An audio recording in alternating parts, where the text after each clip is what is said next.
Test, test. Can you hear me? Started automatically, so that's cool. Oh, I can hear you. We've Hi. had we had someone sign in on the old Teams link, so I'm going to direct them here. Okay, perfect, because I saw that popped up on my screen. Kathy, how are you? It's so good to see you.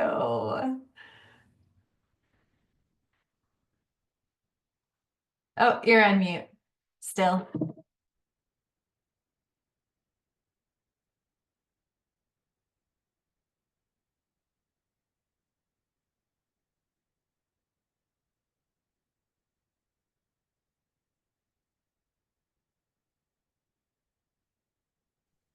So how have you been? Very good.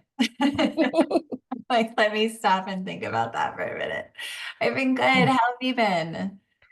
been busy. It's been Yeah, very busy. yes, this is a very busy time of year. Yeah, it's been an interesting school year, is all I can say. Yeah, I'm sure. I saw your email. I'm gonna drop stuff off tomorrow. I'm so glad that Okay, you and if you can't, reminded me. No, I have it already. I just hadn't made the trip over. So I will, and you just want it at McGee, right? So I can just leave it yeah, at the desk. Okay. absolutely. And I'm Perfect. there tomorrow, so just holler and I'll come out and grab it. Okay. Not a Oh, problem. perfect. Okay. Very cool. We'll So see how this goes. I don't know. This was something the PTA asked for. that's cool. It's kind of organizing it, and I was laughing because it's on Cinco de Mayo, and they're like, "We'll have muffins," and I'm like, "I'd rather have margaritas." That's not what people want to go to. No, that wasn't what they were looking for, but so we'll see. I have no idea how many people we're going to get. This is the first time they've really tried anything like this, but I'm hoping we get some nice turnout. And Well, just so that you know, we are now offering a parent presentation. It's called Parenting in the Digital Age, and it's ooh, geared towards helping parents help their kids navigate social media, video, gaming, all the online things. oh, that's great. And we link it to mental health research that's recently been conducted. So if you get a good turnout and you think like your parents in the PTA might Yeah, be interested, we could talk about that for the new school year. I think that sounds like something that would be very good. And if it looks like we're getting a functioning PTA that wants to do things, Nice. this might be something, how do I say, another easy way that they can like, they don't have to plan it all. There's a program that they can just ask to come in as opposed to Yep. trying to I'll put it send all you together the themselves. flyer. We're doing one at our a local elementary school. So I'll send you the flyer, and if you want to just share it with your PTA, see if it's something that they. I think that would be great. Yeah, that'd Okay, be really good. awesome. And welcome everyone as you are all coming on. I have to apologize. So normally I just get to like be the MC and facilitate. I'm also, because Vico isn't here, Vico always carries the lift, right? So I'm also trying to do all this stuff in the background too. And I know I have Michael's support too, so I will also lean on them as we go. But I'm just letting people in. People are still coming onto the call. So let's just give it a couple more minutes. I am going to go ahead and share my screen. I've got my PowerPoint slide deck here somewhere. So let's go ahead and get that up and running. And it's so great to see so many people joining today. I know it's a busy time of year, so I appreciate it when everyone takes the time, to come to these meetings. So if you wouldn't mind, while we wait for more people to hop on, if you could in the chat, just go ahead and introduce yourself, your organization, if you're affiliated with an organization, and then your pronouns. And Michael, once I started sharing my screen, now I can't see if there's people in the lobby. Can you? Maybe I need to make you a co-host. Hold on, let me do that. If you make me a co-host, I should be able to monitor that for you. Okay, that'd be beautiful.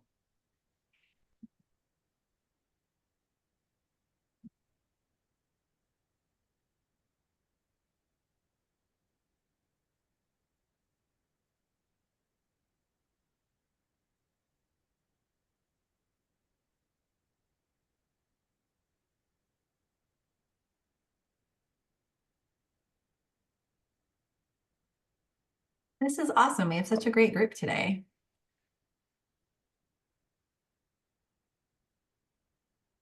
We had about 3, maybe 4 folks who went to the old Teams link. Okay. And so if I see that pop up again on my side, Raquel, you'll see me leave this Zoom meeting so I can go there and talk Okay. and let folks, I can see, oh, yep, I'm getting the waiting room stuff. Okay, one more person just jumped Oh, yeah. in, so I'm going to be back. Okay. Thank you, Michael. I appreciate you doing that. I think somehow the old Teams meeting is still like that invitation is still out there in people's calendars. So I know some people were jumping on there, and just so that everybody knows, from now on, we're going to be using Zoom because it just is a bit easier of a platform for us, especially when we do our breakout groups. Okay, so while we are waiting on a couple more people to shift over from the Teams, I'm going to go ahead and get us started. I know it's a very busy time for folks. So I'm just going to go over the agenda.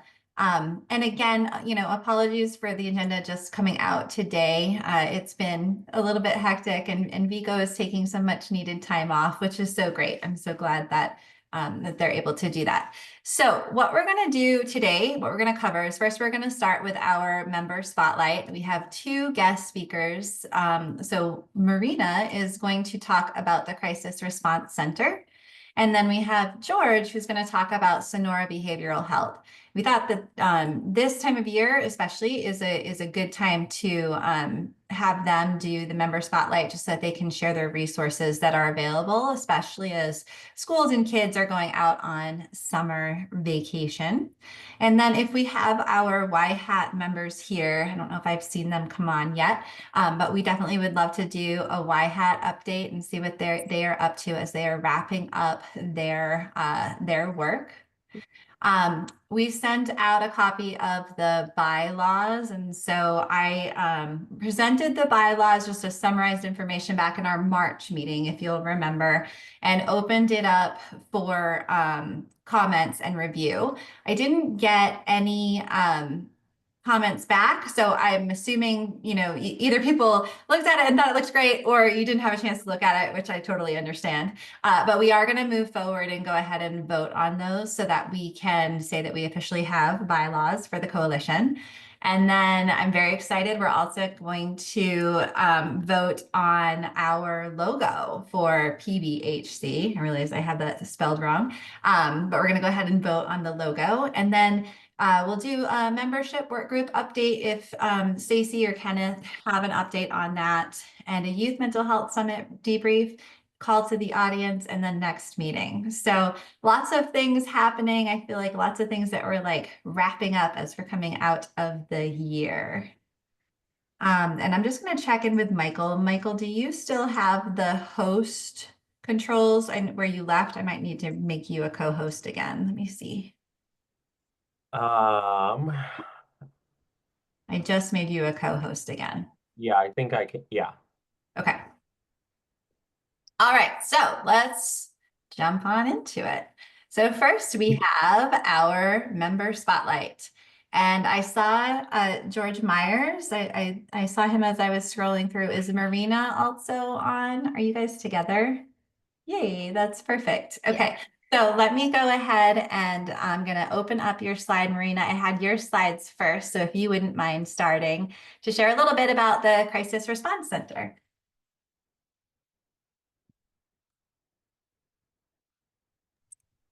Okay, can you hear me now? Sorry. Yes, Okay. absolutely. We can hear you. Hi, thank you so much for having us on today. I'm Marina. I am from Connections Health Solutions. We're also known as the Crisis Response Center. I'm the Director of Clinical Services at the CRC.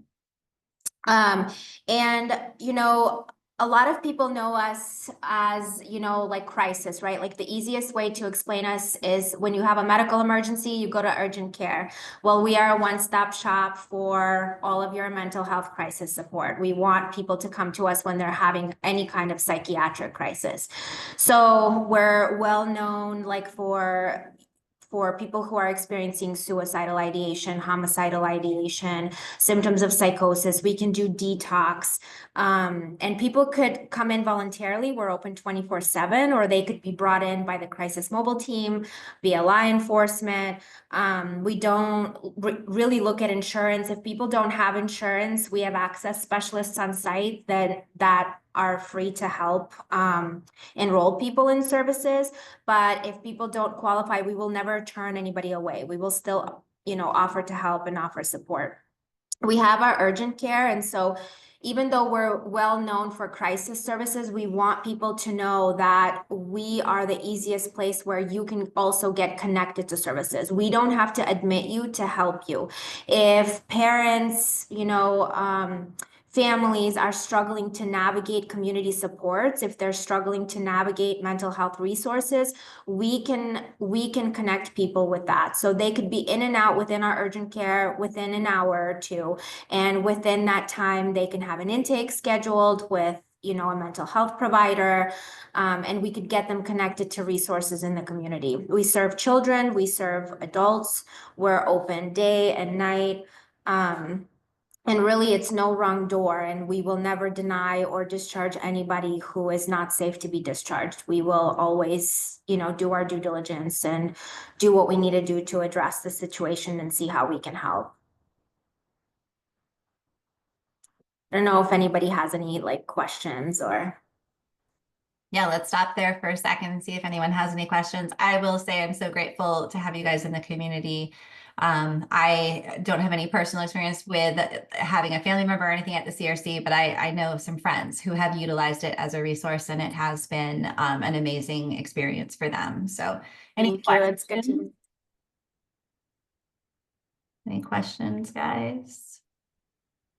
Okay, so Stacy Haggett said some questions, super thankful for this resource and would love a flyer. So I will send it over for sure. That would be great. And that way we can send it out to our entire coalition so everybody has the information, especially as the summer is coming up. Will do. Okay. Thank you, guys. Yes, thank you so much. And so George, now if you would talk about Sonora Behavioral Health, that would be wonderful. Hello. Yes. So my name is George. I'm with Sonora Behavioral Health. I'm one of their community liaisons. So a little bit about me, I've been in the crisis space for about 8 years or so. So just kind of seeing all of the sides of it, originating in law enforcement. I quickly gathered with the city of Tucson in my patrol experiences that a lot of these crises, they're going to be rooted into 3 main categories, which is going to be the behavioral health, the substance use, or the trauma, or a combination of. So directly relating over into our facility with Sonora Behavioral Health, we're located over at Orange Grove and La Cholla on the northwest side, right behind Northwest Hospital. We have been over there for about 30 years. We have one of the largest behavioral health organizations in Southern Arizona for our facility, 76 of which are for adults and 64 of which are for adolescents. So starting at the age of 5, we're able to really kind of dial in and see exactly what's going on with that individual. Similarly, with the CRC, we're just at the only difference really is just going to be the location, honestly, on that side. So the CRC is going to be near Banner South on Keno, and then we're going to be on the northwest side. So a lot of them are going to be kind of overlapping on the services of what we can do. Similarly, we can have a financial specialist to be able to get someone squared away. No one's ever going to be turned away, regardless of their ability to pay, insurance or no insurance, and also their legal status as well. That is another big one that has been coming up quite a bit in Southern Arizona. So we just want to be able to offer the holistic lens and help them out with what they're going through. So for our behavioral health and also for our substance use, for us starting at the age of 5, everyone is going to be separate in for a total of 8 units, 4 of which are for adults, 4 of which are for adolescents, to be able to dial in based off of acuity and what their needs are. So similarly, they're going to be meeting with a behavioral health medical provider. They're going to have an overseeing social worker, a nurse, and just having group therapy that's going to be conducted on the inpatient side to be able to address whatever their presenting reason is, whether it has suicidality, substance use, or whatever the case may be, to be able to address their crisis for what they're going through. Now, most notably on our outpatient side, on the other side of Broadway and Country Club on the southeast corner, we have our outpatient services. So as it relates specifically for adolescents, we're able to serve ages 12 and up. And for that, we're able to offer specific tracks for that, for its behavioral health or for trauma specific, for the substance use, and kind of a combination of them as well. So at this time, we have it that's going to be after the school time, so it's not going to be interfering with that. Similarly, it's going to be accepted by insurance for Medicaid, Medicare, commercial, all the way on up. And if there's any questions, we have a financial expert that's going to be on staff there as well to be able to make sure and advocate for them. And what that looks like is when they're coming over to us is that they have an intake assessment that's going to be about an hour. And then from there, it's just making sure that it's a good fit, kind of going over through a tour of our beautiful facility, seeing kind of the art therapy, the yoga therapy, and other modalities that are going to be visited during their treatment with us. So for intensive outpatient programming or IOP, it's 3 days a week, 3 hours a day. So for that, a lot of success can come for it. So we've kind of found our perfect niche because they are able to immediately get started on services. So the intake assessment itself is about an hour, but after that intake assessment, they're able to start within 48 hours. So that is a blessing, especially for adolescents that are going through a hard time where they may not necessarily meet immediate crisis criteria for admission. It's just kind of that step down of what else it can look like. So they can come directly over to us for our outpatient. It doesn't have to be a step down from inpatient. So if there's been an escalation in behavior that's been identified, it can be a possible solution. Because as we know in our area is that there tends to be a lot of individual therapy due to no fault of the organizations or nonprofits, is that because there is such a high demand and need, there tends to be long waiting lists of about 3 weeks, 4 weeks. And if an individual is coming to any of you professionals and stating, hey, you know what, this individual needs some services now, they can't even fathom waiting 3 or 4 weeks. It's just trying to get them set up as soon as possible.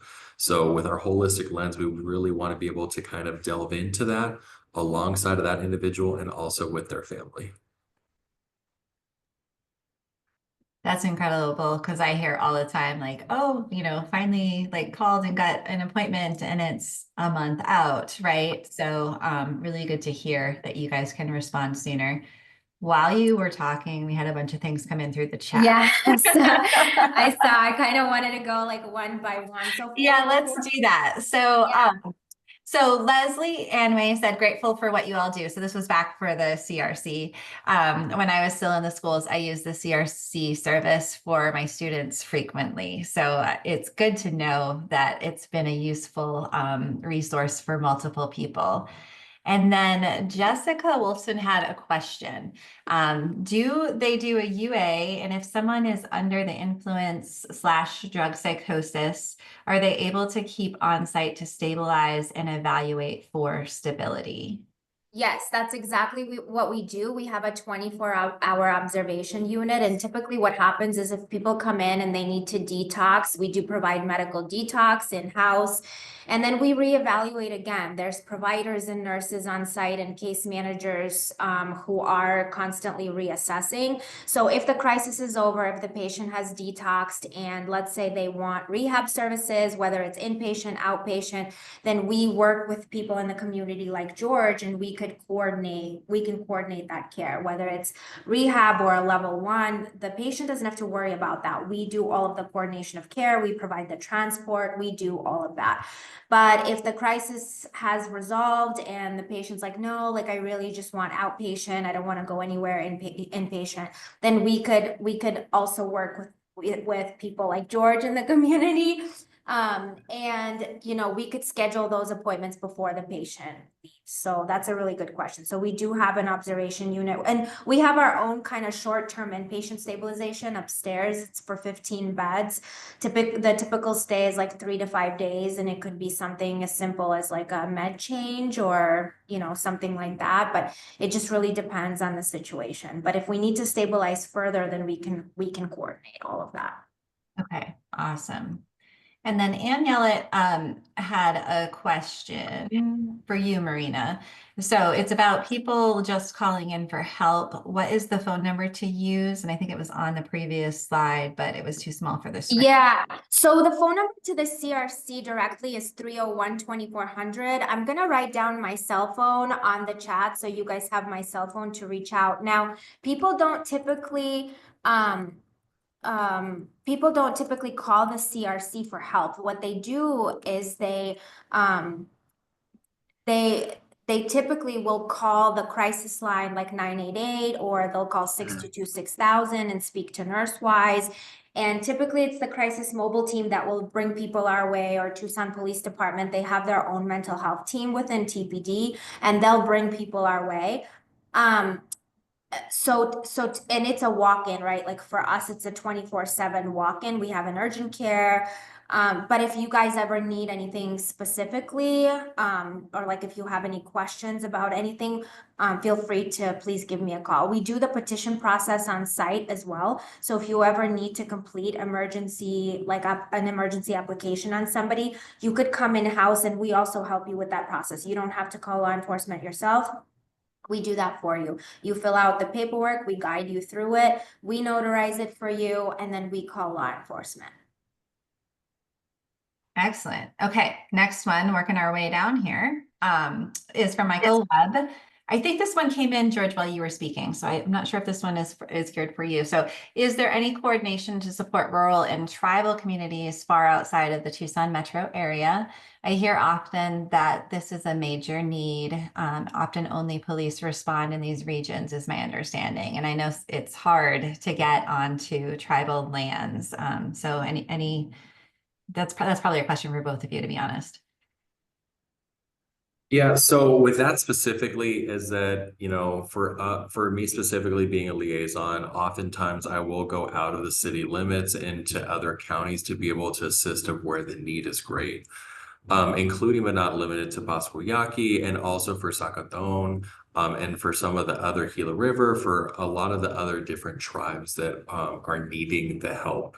Specifically for Zacatón, I know that there is a great need there, and by and large, even outside of the tribal communities as well, for the rural communities, if an individual is in need of psychiatric stabilization, 9 times out of 10, they are sent over to the nearest hospital where they can wait for 24, 48, 72 hours pending placement for their psychiatric needs.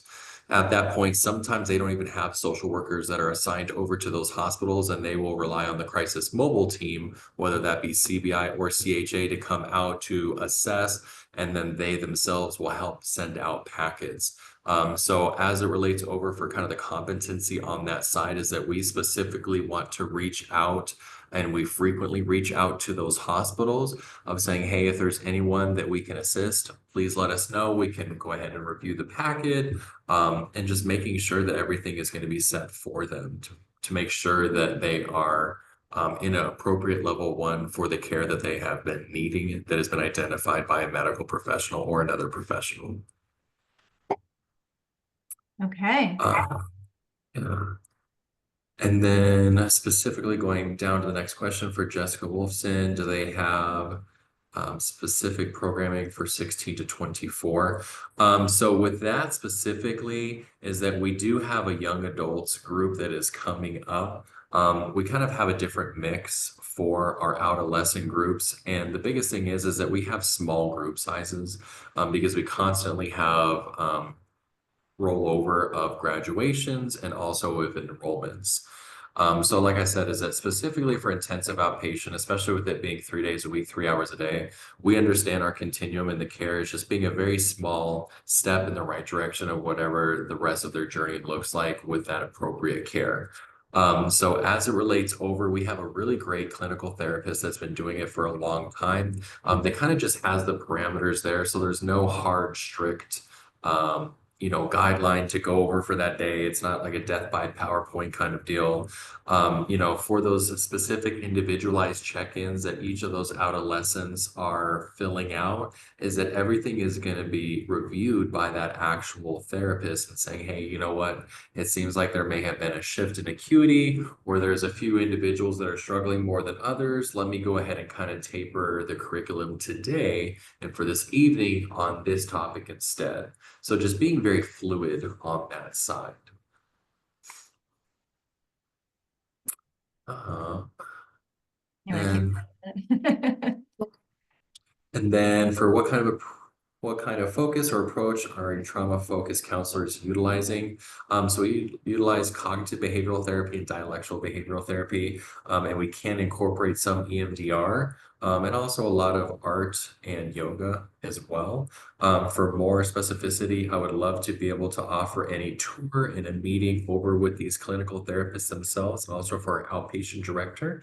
Like I said, we're a rock throw away over at Broadway and Country Club. So we can always have something that is planned right around the corner. And especially if you're going to be referring any adolescent or adult over to either inpatient or outpatient, both Marina for the CRC and I for Sonora Behavioral Health, we are immediately available to be able to show you this great space and why we're really passionate about it alongside of our amazing staff.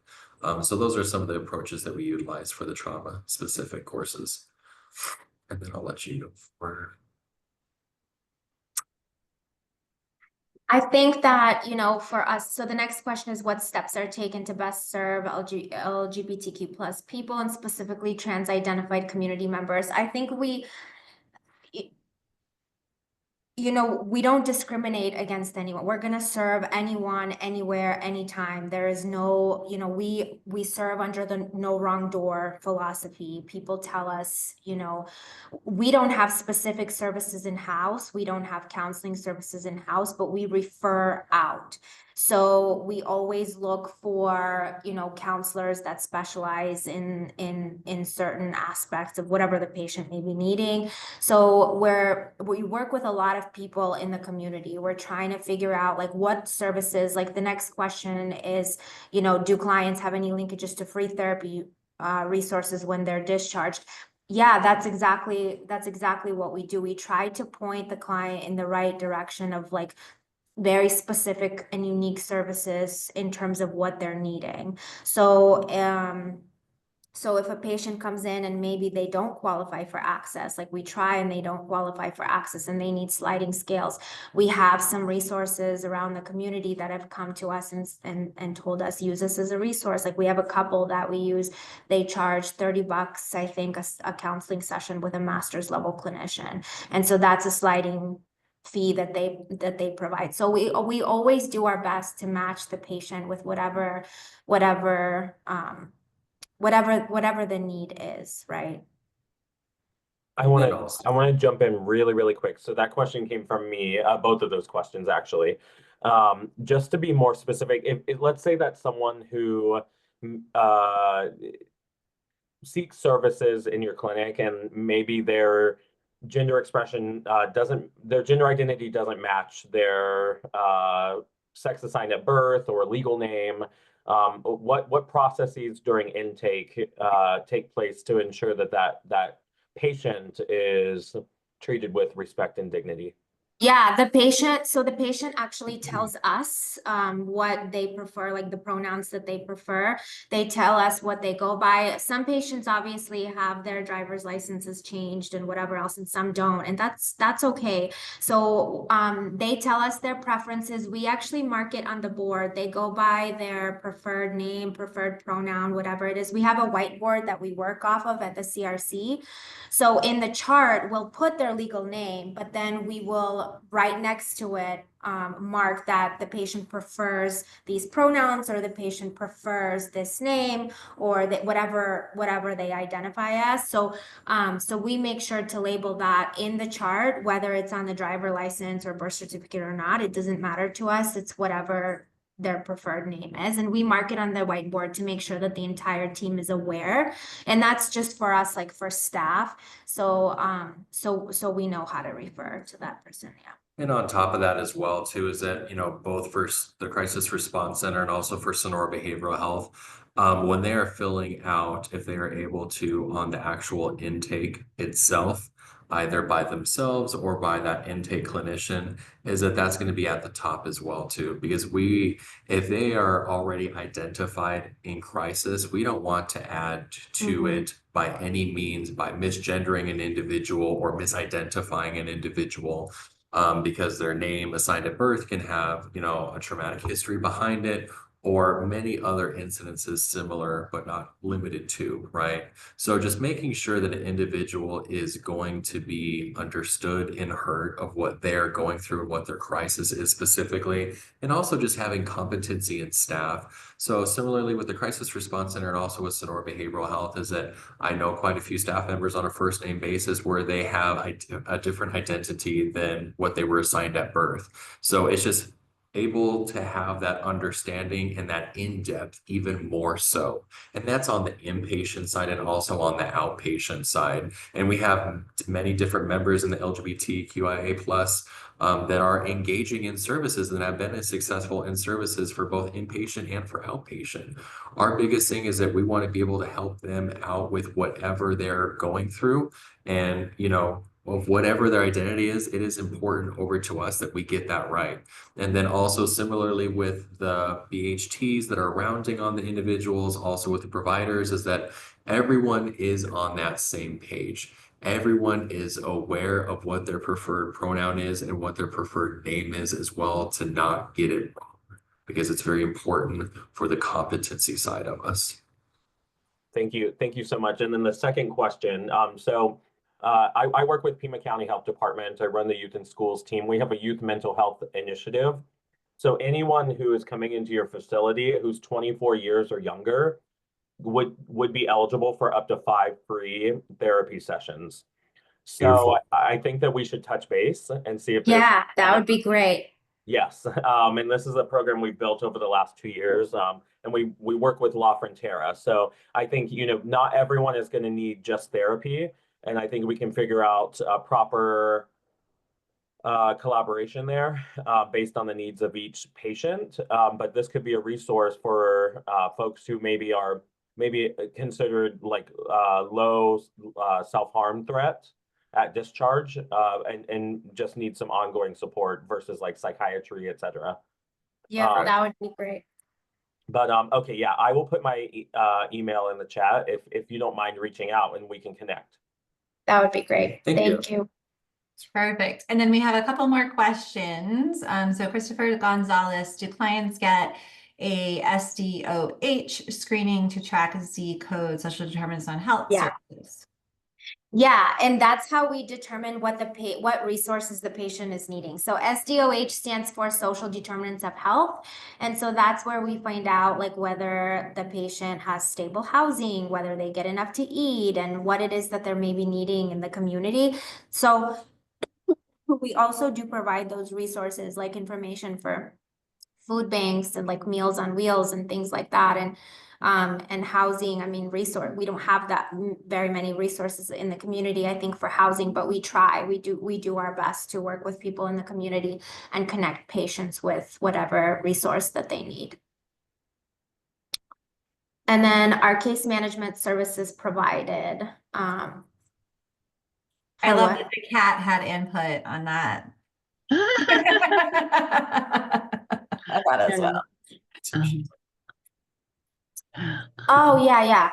So we do have case managers on staff. In fact, like at the CRC, you get assigned a case manager every morning, and that case manager coordinates care for you. And we coordinate with outpatient services. So if a patient comes in and they already have services like through COPE, Kodak, La Frontera, wherever it may be, we coordinate with the liaison of that. So before they even get discharged, we're scheduling their outpatient appointments, we're providing resources, we're doing our due diligence, we're just coordinating. But if the patient is coming in and they don't have any services in place, they would like to enroll, and that's really one of our biggest, that's just one of our biggest focuses is we want to connect that patient to services. We can do an urgent engagement, urgent enrollment. We could get an intake scheduled. Depending on like insurance and what our community partners take, we'll make sure to enroll the patient with whatever is most appropriate. Okay, and then Jessica is with the Arizona Complete Health and would like to be in on the conversation with the Pima County Health Department. So Jessica, would you mind just adding your email address there, and then you guys can all connect after the meeting? This is great. It's like all about networking. Yeah. Awesome. Well, thank you both so much. Obviously, there is a lot of interest in what you offer. And so I'm so glad that you were able to come before the end of our year to be able to present this information. So thank you very much. If you also wouldn't mind, I know we got some phone numbers in there, but maybe some emails for both of you in case people want to reach out. And then I would just say, if you each could send me a flyer, then we can have Vico send that out to the entire coalition so that they have those resources as well. For sure. Thank you so much for having us. Perfect. Thank you so much. Thanks. All right, so let's move on to the next topic of our agenda, and that is the YHAT update. And I am not sure, is anyone here from YHAT today? I don't think so, Raquel. The primary update, I think, from the YHAT is that they graduated. So this cohort is over. They 2 Saturdays ago, we had a wonderful celebration with all of our YHAT members. We had a number of parents in attendance. I know Leah and Carl are on the call. Do either of you want to share anything about the project presentations, anything else about that celebration?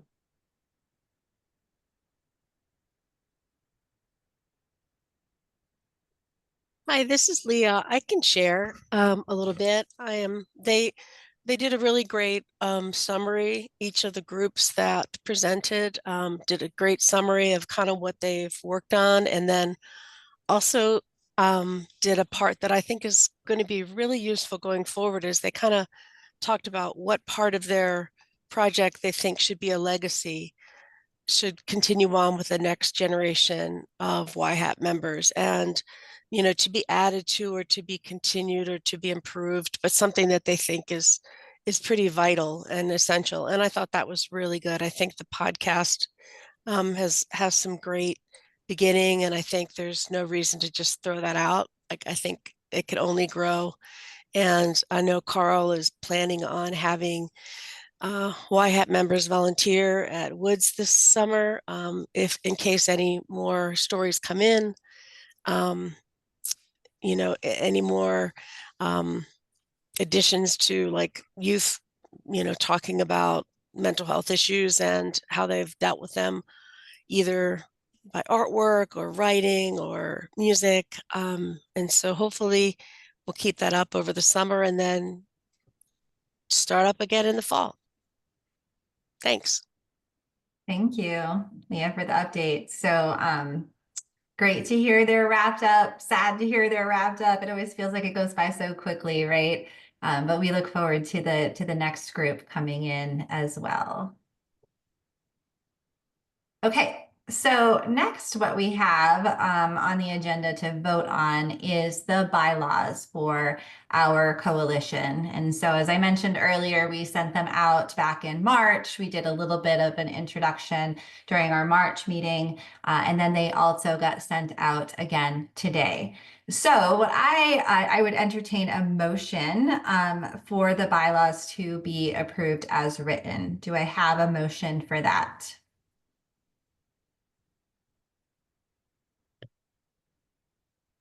I will motion to approve as written.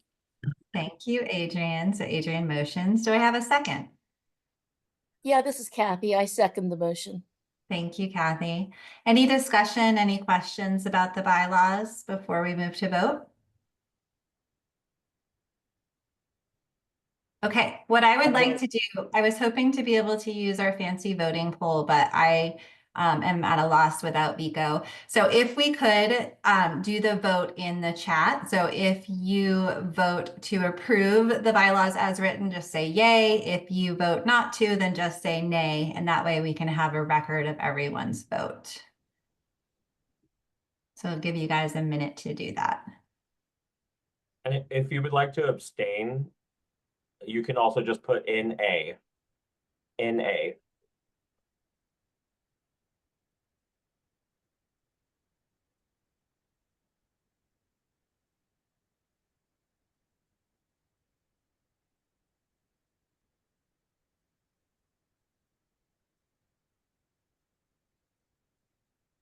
Okay, I think that it's slowing down. So it looks like everyone has voted and it looks like the motion passes.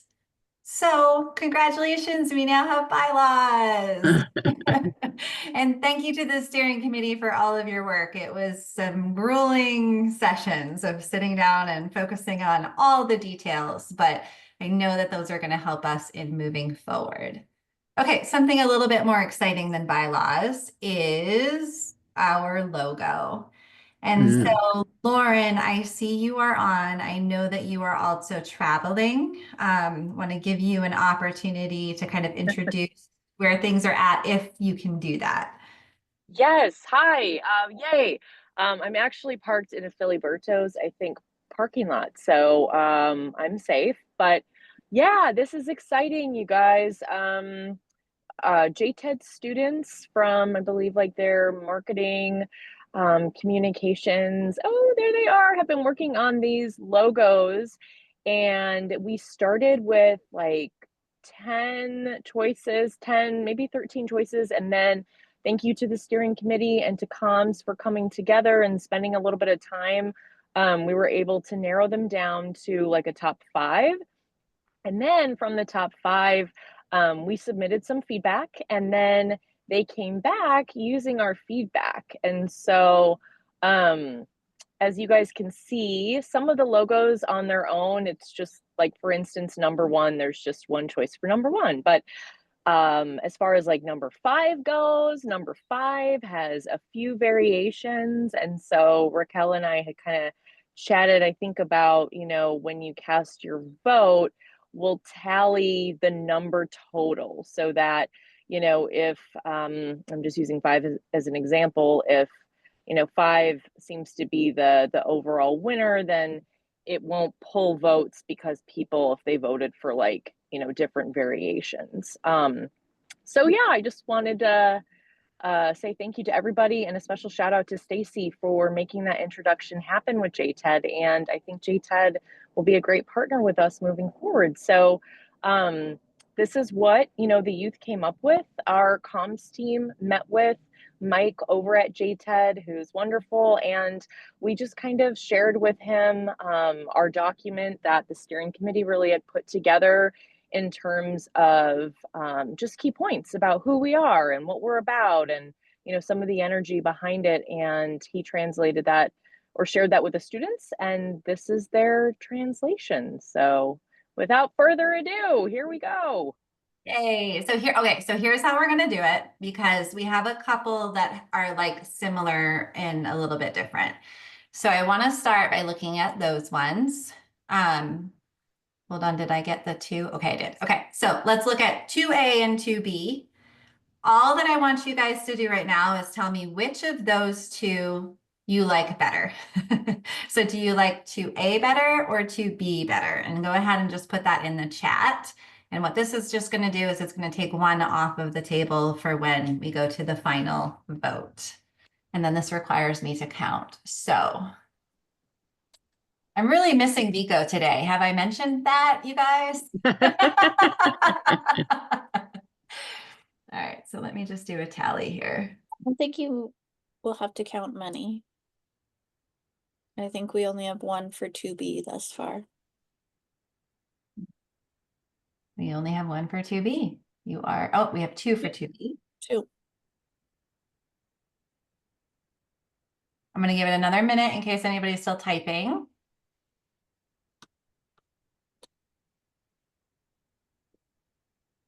Okay, so we're going to use 2A in our final voting process. Lauren said, I love them both. I know they're all great. I love JTED. I just love JTED.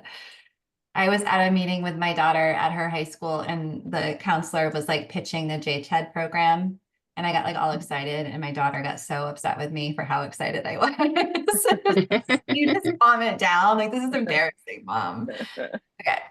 All right, now let's vote on the fives. So we have 5A, 5B, and 5C.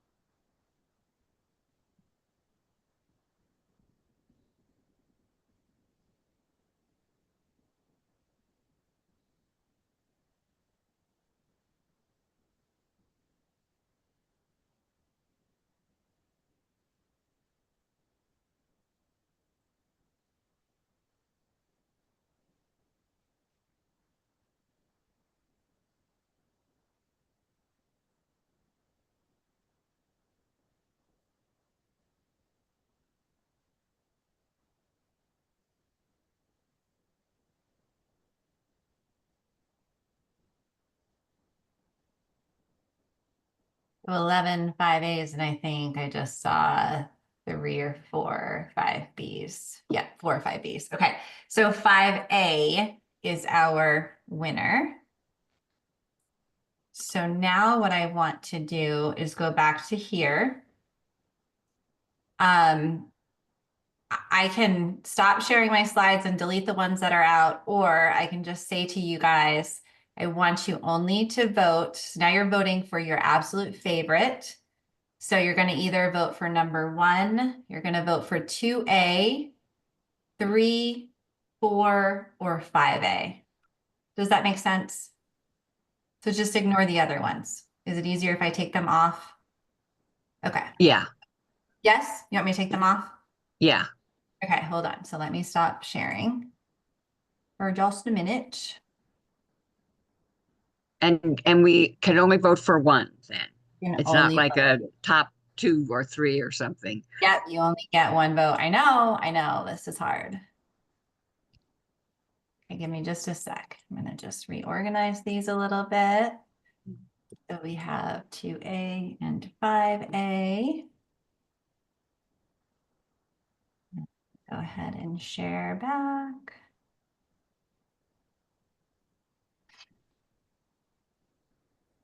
Okay, so these are the ones to vote on.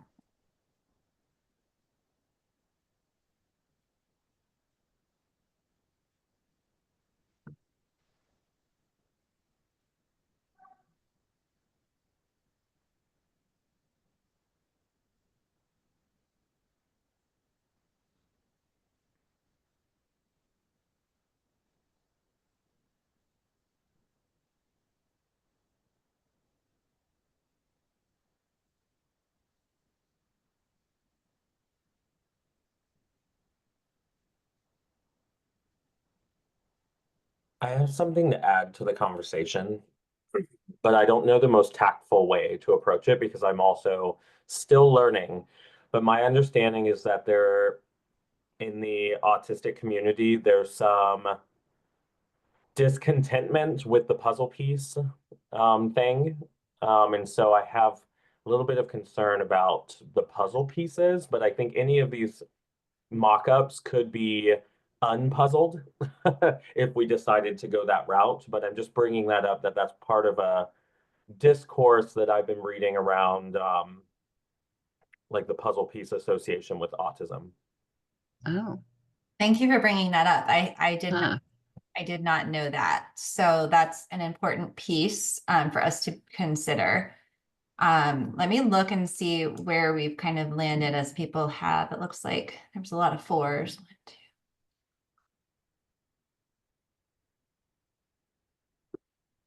Okay, so we had 6 4s.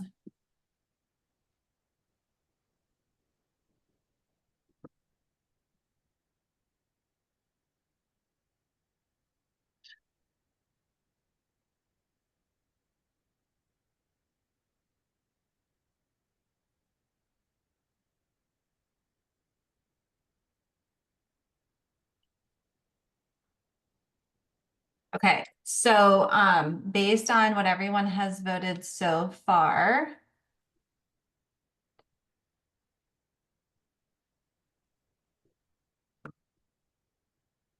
we have 6 people voted for number 4, and then 4 people voted for 5A.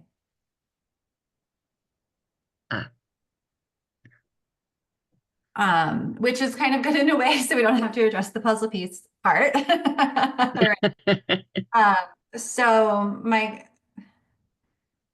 question is, so I would say number 4 is the one that is the winner. Unless we want to redo the vote with just 4 and 5A where they were so close. I think given that it's close, I think that should be your determination, Raquel. Okay, let's redo the vote.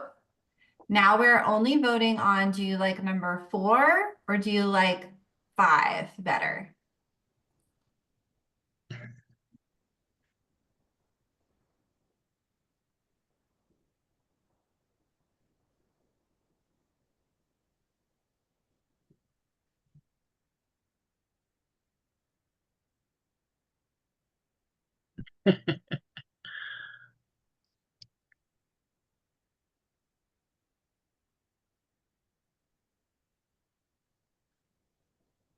It's still super close.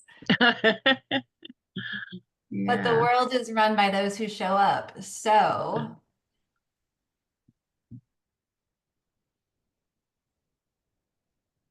we have 9 4s and 7 5s. Okay. So I'm going to say number 4. Number 4 wins. And I think that they're both beautiful. So I am very happy with both of them.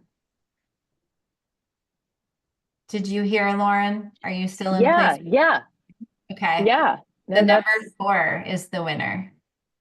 Awesome. And then hopefully maybe we could get like a photo of the students who participated, you know, just to like have that, and then maybe get a photo of the student with their logo or something, just to be able to have that, and we can use that later when we are equipped with some different mediums.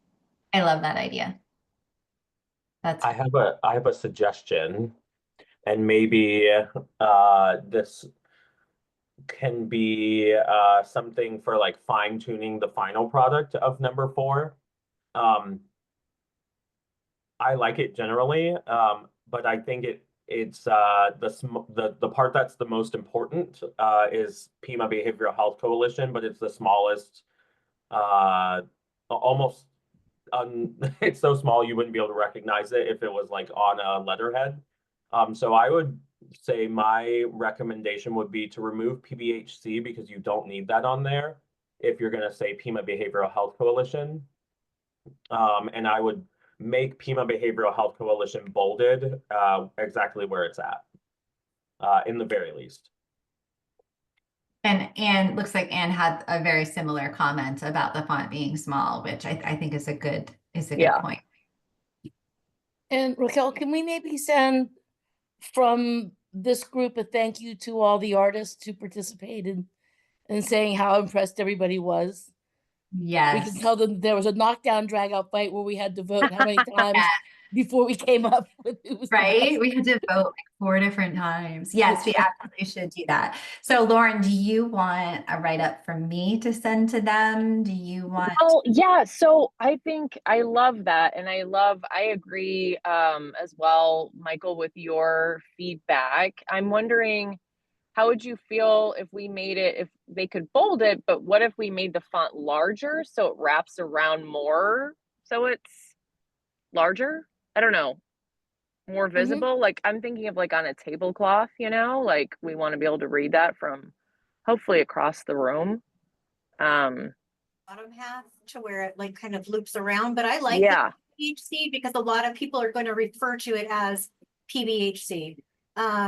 Especially in like provider communities or, you know, Sure. NCOs, or I think the PBHC could stay and even bold that. Or you could put it like right underneath the tree, the PBHC, if you want to keep it small, or Yes. put it in the roots of the tree. And then you could do like the Pima behavioral on the top, and then Health Coalition on the bottom, and do it just a little bit bigger, bolder. And you could even do it in a like a dark brown or a dark green to stay with that color scheme.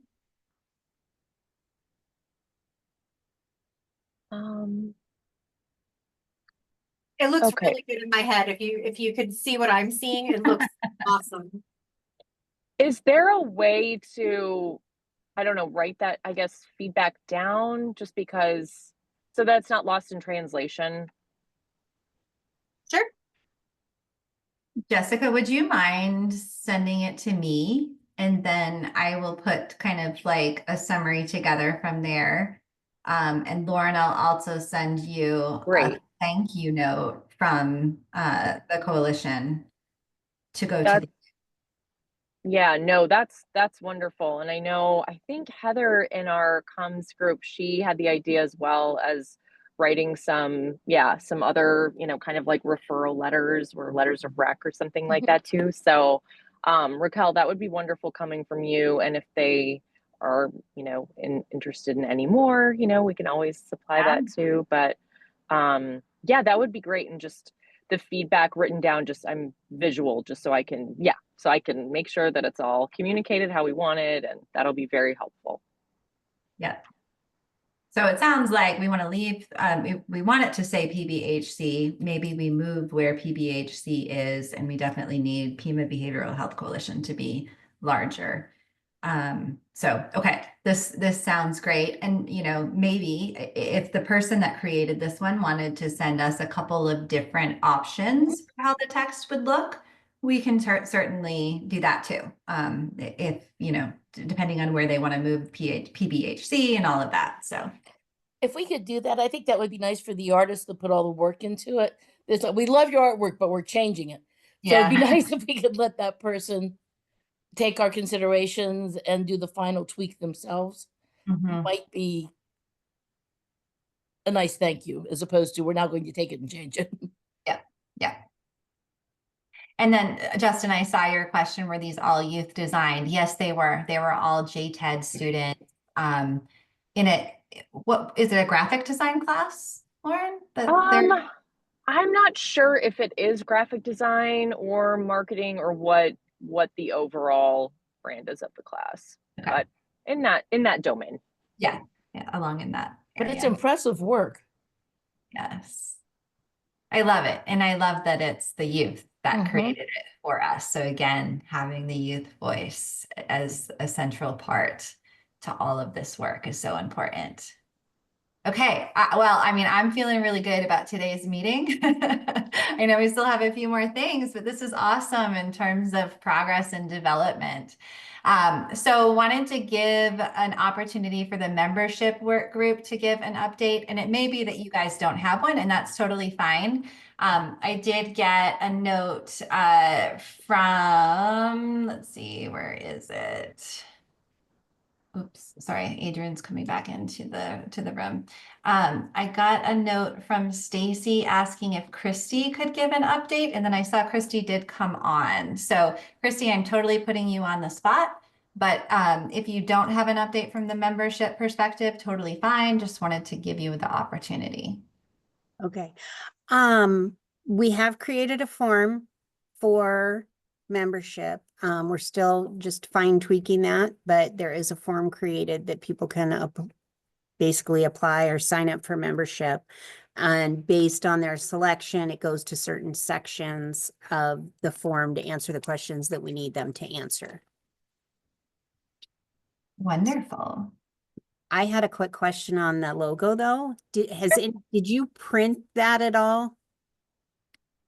No, that's actually a very good point. I'm wondering how it looks when it's printed. Because it's beautiful, but I almost wondered if there was too much in there. So when it prints, it's not going to print as it appears on screen. Yeah. So let's do this. Let's have the artist incorporate some of our feedback. And then if there's a couple of different versions, we'll be sure to print for this next round and make sure that that looks okay. That's a really good point, Christy. Thank you for bringing that up. And if you're thinking about having things printed with the logo on it, the amount of colors, Yep. Mhm. that's Yep. extra cost. Mhm. So Pretty just something to think about. pretty dramatically. Yeah, Yeah, and then what does it look like if it's black and white, right? right, right. End up being black and white at some point. Yes. Something. Yeah. Yeah. Okay, we will definitely, thank you. We will definitely look into that and see how that all shapes out. Okay. I think this is our last agenda item before the call to the audience. So I just wanted to start by saying, and I know a lot of us were at the Youth Mental Health Summit, but I just wanted to say, wow, like what an incredible day. What an incredible event. I wish Vico was here so that we could again thank him for all of his work in organizing it. But you know, I took a moment when we were there and just kind of looked around and just to see the growth of the event from the very first one that we had was really phenomenal. And definitely the direction that we want, you know, to be heading in. And the fact that we ran out of registrations, right? Like we had a waiting list for people to come, which was also very much incredible. So just wanted to give a moment, and I know I put Jennifer's name on here, but just wanted to give a moment for anyone that was at the summit to kind of give any reflections on the day, how they thought that it went. And then obviously, I know we're all super thankful to Vigo and also to Michael's team for helping to set everything up and make sure everything was running smoothly.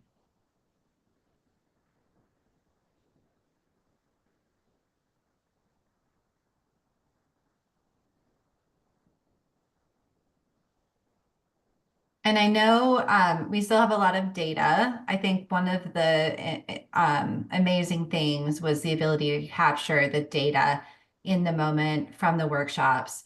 And so there is a lot of data that still needs to be combed through and definitely will be helpful as we're planning the next round to kind of think about, you know, what the community needs and what resonated and what they'd like to see.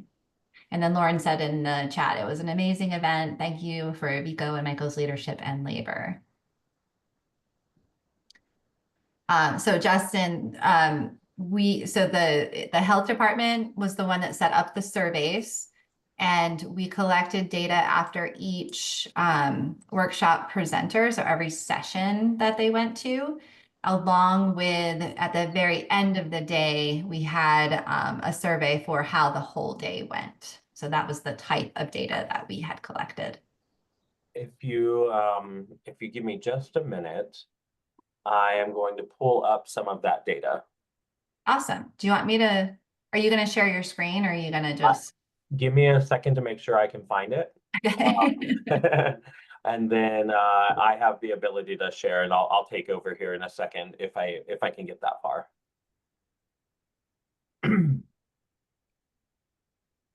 Yeah, and I agree. Having the youth there in the audience and the fact that we had so many was also really special. I loved how we were able to get the youth panel kind of earlier in the program before, you know, because sometimes you get this drop off of people leaving. So it was really nice kind of where we were able to put the youth panel this year and to really hear from the youth voice.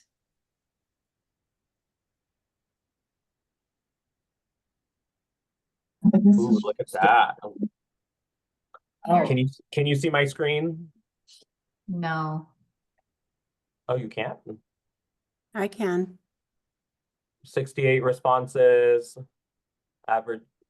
You can see that, Christy? Yes, I can. Oh, how weird. Is everybody else seeing it? Just not me? I can see it. can see it. Yeah. That is so bizarre. Okay, good. It's a coup. I've taken over, Raquel. Oh, no, wait. I found a tab. I can see it now. That's weird. Oh, wow. Okay. So so there were two different surveys. There was one for the overall summit. Disclaimer, y'all, I got my bottom braces on 3 days ago, so I have more of a lisp than usual. Makes me that much more fabulous.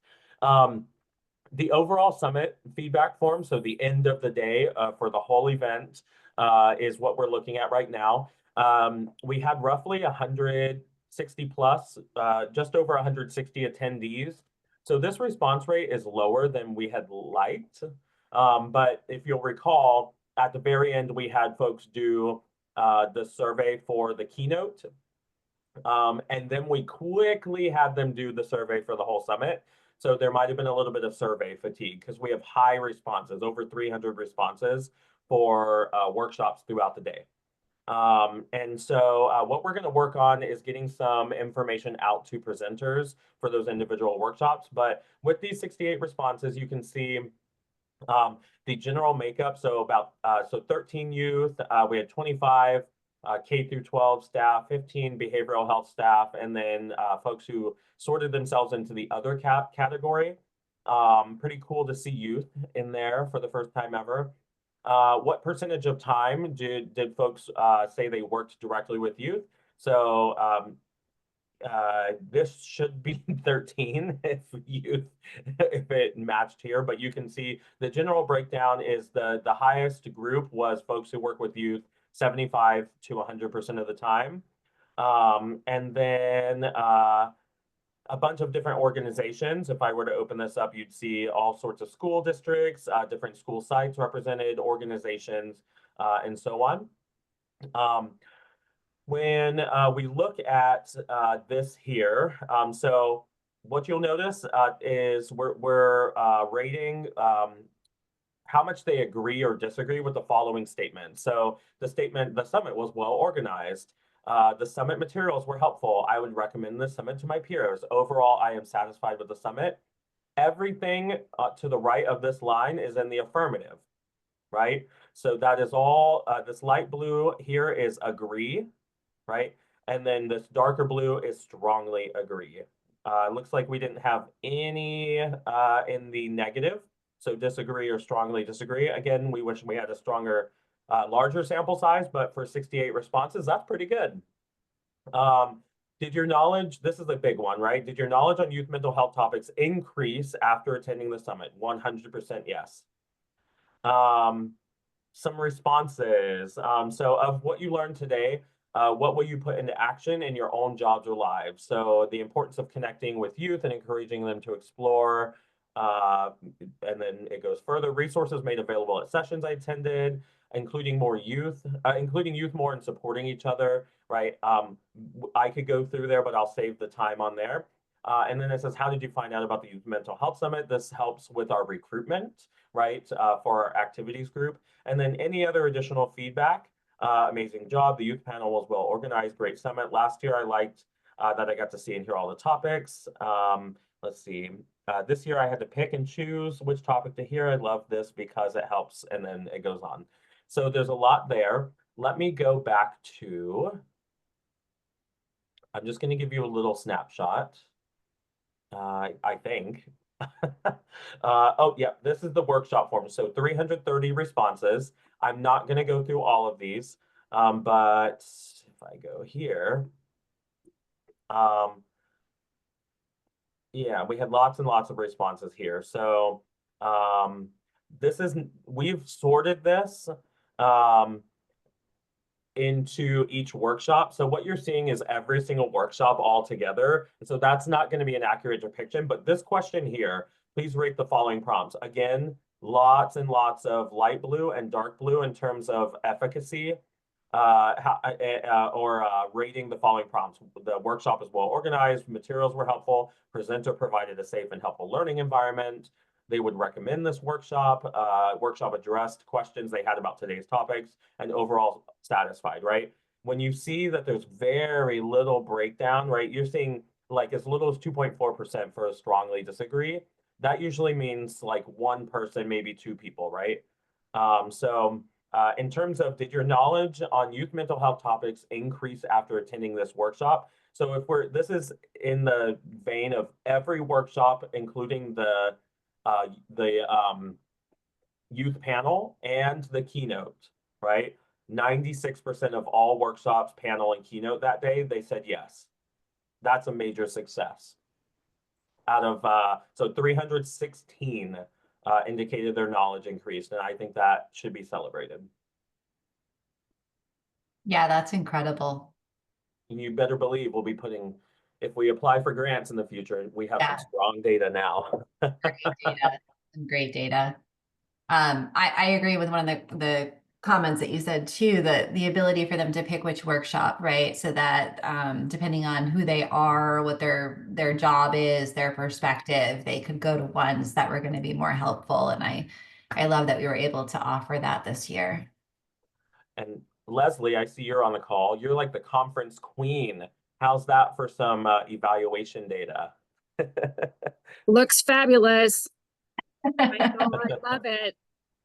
Yeah, I will, while I have the screen so I don't take back over, Raquel, I actually pulled a surprise for everyone. Let me know if you can see this. Can you see the picture I just put up? Or do I need to reshare? Okay, I gotta reshare. Here we go. Let me just share my screen. Okay, can you see that? Yay. So that is our Youth Health Action Team.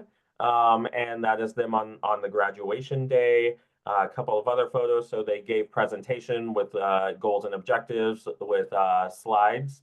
Again, parents were in attendance. Some of their materials they worked on this year. There you go, a little bit bigger for you. This was the overall size of the crowd. We had food in the back, compliments of the library, because y'all know it's hard for the health department. I don't know why.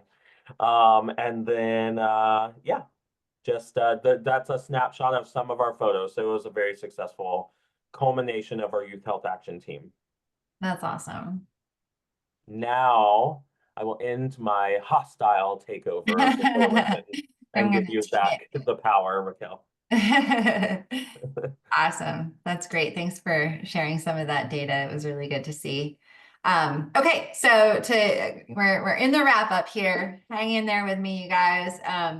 One other thing that I wanted to mention is, so in June, we are going to hold our elections during our June coalition meeting. So we are still looking for some nominations for some of the seats. So please, please, please, please, please, if you are on the fence about running and you want to get more involved with the coalition, please consider running for a steering committee seat. If you want me to nominate you, just come and talk to me, send me a quick email and would be happy to talk with you, and I'll nominate you if you don't want to nominate yourself. I understand that can feel a little bit weird, but we would love to have some more members on the steering committee. So next I want to do the call to the audience, and I already know that we have two people that want to speak. I do have in my next slide the video, Leslie. So can we start with you with our call, and we'll do that piece first and go from there? Sure. So this is a promo video for the 2025 Celebrating Resilience Summit, which will be on October 24th and 25th. Right now, and I'll put these links in the chat, but right now, speaker proposals are open and exhibitor registrations are open. General registration for this conference will open in May 12th. So I'll have a new flyer then. I'll send out information then. But this, for whatever reason, this summit has started to really generate some national buzz. And I have been contacted by people who want to come present at this conference. So I have a fantastic professor from the University of Oregon who will be at this. I had somebody reach out from Australia who has created a really wonderful tier 2 program that she does called Live Big. So there's just going to be, it's generated a lot of buzz. And so I've got some fantastic people reaching out to me to present, but we can go ahead and play this and I will put those links in the chat. Okay, and just give me a thumbs up if you can hear the audio. So once it starts playing, just to make sure. We're at the Resilience Conference Summit that Pima County has put on for the schools. There's a collection of educators and stakeholders in public education who are here to learn about wellness and resiliency for our students. A lot of inspiration has happened at the summit today in the last day and a half. A lot of resource sharing, a lot of connections made, and I think that there's something pretty unique about this summit as opposed to the hundreds of summits that I presented at or exhibited at. There's a true feeling of humanity here, and it's beautiful to see, especially for a school-specific setting. I think rarely in my 27 years in education have I been able to participate in an opportunity like this that was really as much focused on the inside as it is on the outside. And for me, there was just a level of alignment there that I haven't experienced at other conferences. The speakers were dynamic, the work was heartfelt, the content was genuine, and really the entire vibe of this summit has been all about being present and creating a space to be present and have fun and connect. Pretty cool thing about this summit, which I haven't seen, is that young people themselves, their voices and their experiences were centered here, and they were also a part of the experience. When the students today were talking about what they want and what they need, it was really geared towards teachers and what teachers could do better and what teachers need to know to help support students. I think this type of an event brings the reinforcement of this is a community-based movement. Schools don't just stand alone in the work that they do, that it truly takes everyone to build resilient schools and communities and future generations of young people. There's a common theme of from those who are presenting, from those who delivered keynotes to those who are exhibiting and those who are here for more information. And it's a theme that we don't hear enough about or amplify enough in our communities, and that theme is love. It's such a positive, happy place. I just think it's worthwhile, and I can't wait to come next year. I just want to give a special shout out to Leslie, her amazing team, Doc Brown, Niraj. I just felt like everything was truly amazing today. And I didn't come last year, but a lot of people on my team did, and they just kept raving about this summit. And I'm so happy that I came because I officially understand the hype. So thank you to everybody.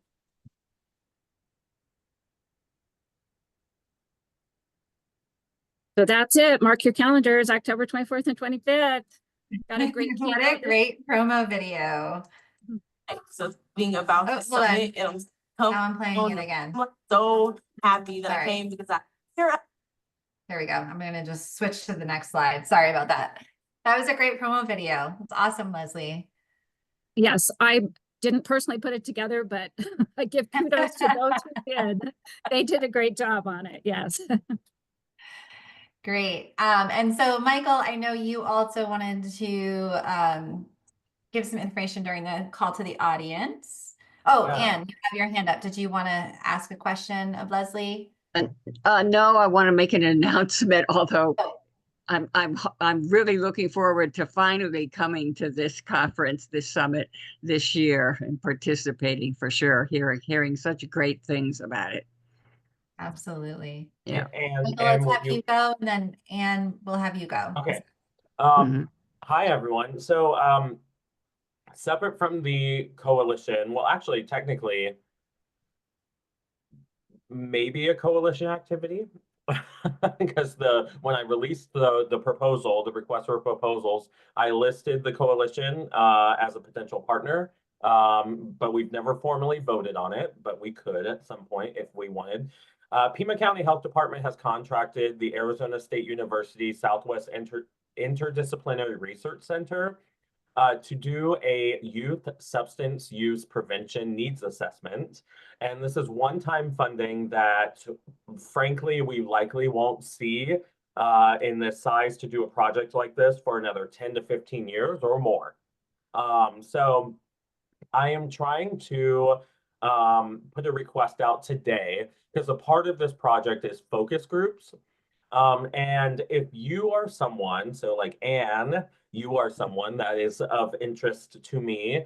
Leslie, you are someone that is of interest to me with this conversation. Kathy, you too, possibly. I need help this month putting together focus groups with youth who are high school age. They have to be in 9th through 12th grade, with parents who have high school aged youth in Pima County, students.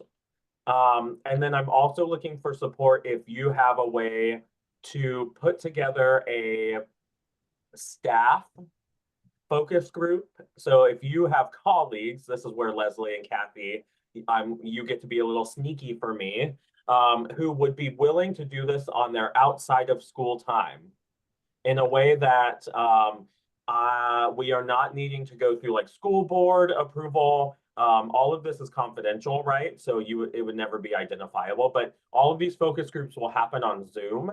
So if you are someone who has the ability to organize 5 to 8 high school age students, parents who have high school aged youth, or school staff, that would be amazing. I just need maybe 3 or 4 focus groups this month. Michael, can you this is Kathy, can you give me like a quick little, like something in writing, a little overview that I could share with people as to exactly what you're looking for? And then I'll go see what I can lasso together. I'm glad you asked. So here's what would happen. I'm not actually on the implementation side, and that's why ASU is hired as the contractor. So what I'm looking for is, if you believe you might be able to help, I'm basically asking your permission to send individual emails to a few of you and anyone else. I've said a few names, but if you fit this description, put your name and email in the chat. And what I'd like to do is do a warm handoff to the ASU team so that they can let you know, like give their like spiel of what would be needed from you. What we're lacking is a few champions to help with that direct participant engagement, who can kind of like, I guess what I'm trying to say is we have the whole infrastructure for our Tupperware parties, but we don't have any of the neighbors coming to our Tupperware parties, right? So I need a few people who will be like my Mary Kay hosts in their home, right? Not literally, but. Would you prefer our personal email or work email? Or does it matter? I will let you decide what's best for you.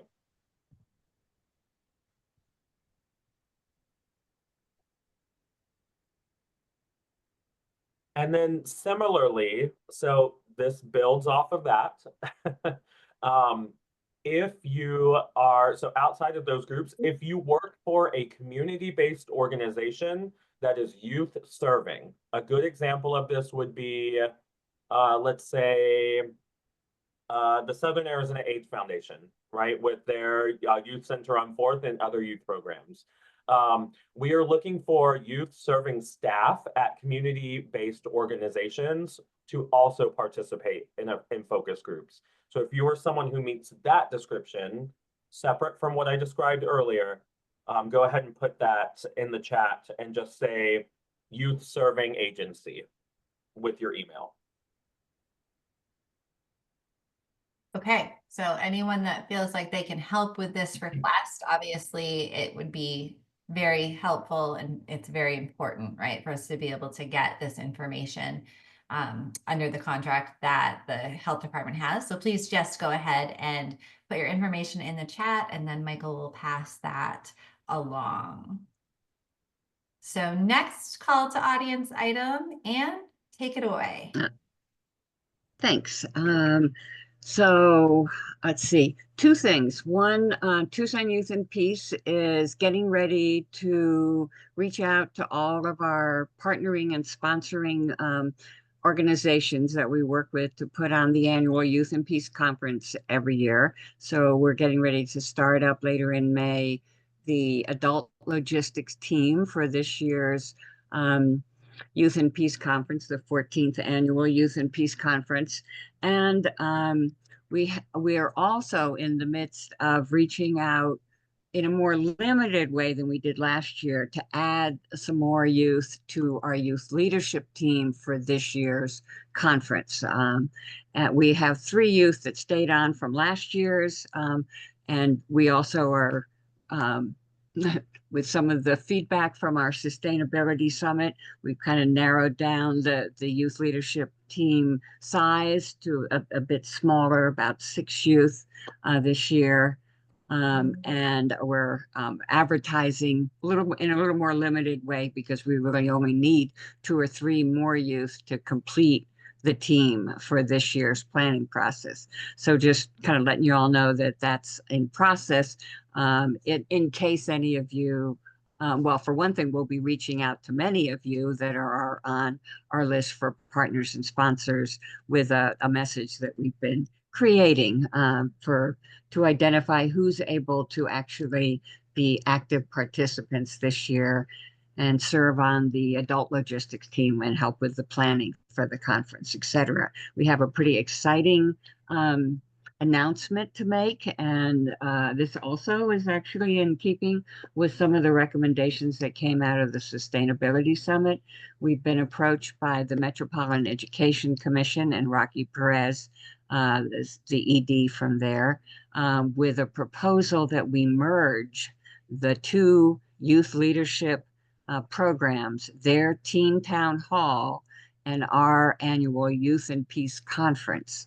So that's a pretty big merger that has been proposed that Tucson Youth and Peace is very excited about. We think it actually could be a really positive opportunity for both of our organizations and for both of these events. They both need to happen in September. We both of us work with schools to register and transport students. We both do dialogue circles. So we're both working with the Center for Community Mediation and Facilitation for the dialogue circles. There's all those kind of overlapping elements, and we both have youth leadership councils, Youth Advisory Council for MEC and the Youth Leadership Team for TYP. So that make the decisions about what should be the focus of those events. So we're excited about that. We'll be letting you all know in this email that's going out to all partners and sponsors about this merger proposal, and we'll be moving forward on all of that in the month of May. So just letting you all know what's happening. Very exciting, Anne. Yeah. A little scary. Yeah, I mean, change always is, right? But it sounds like a great opportunity. Yeah. Any other call to the audience items anyone wants to bring up? Okay. So our last meeting, I guess, of this school year, right, will happen in June on Thursday, June 5th. On the calendars, I noticed it did say that it was in person, but I think we're going to do it virtual. I will let you know if that changes. Basically, at that meeting, if everyone could come, it would be wonderful because we need to hold our elections for the steering committee for the next year. We're also going to announce the PBHC award winning people. So again, you guys voted on that. There still is time to vote if you haven't had a chance to do that.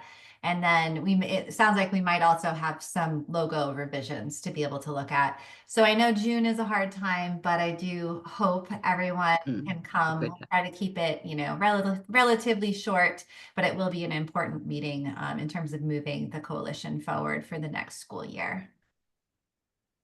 And that is all I have for you guys. So thank you so much.